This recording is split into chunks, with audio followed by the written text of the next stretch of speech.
আসসালামু আলাইকুম রহমতুল্লাহ।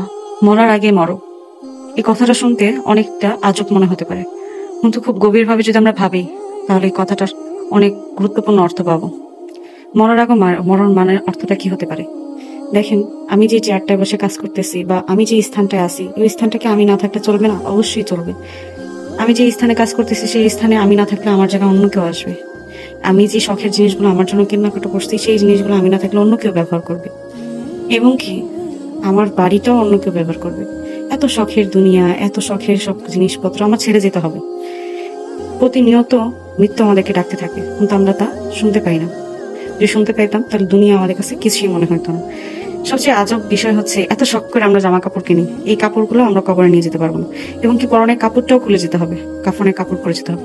তাহলে কিসের এত অহংকার?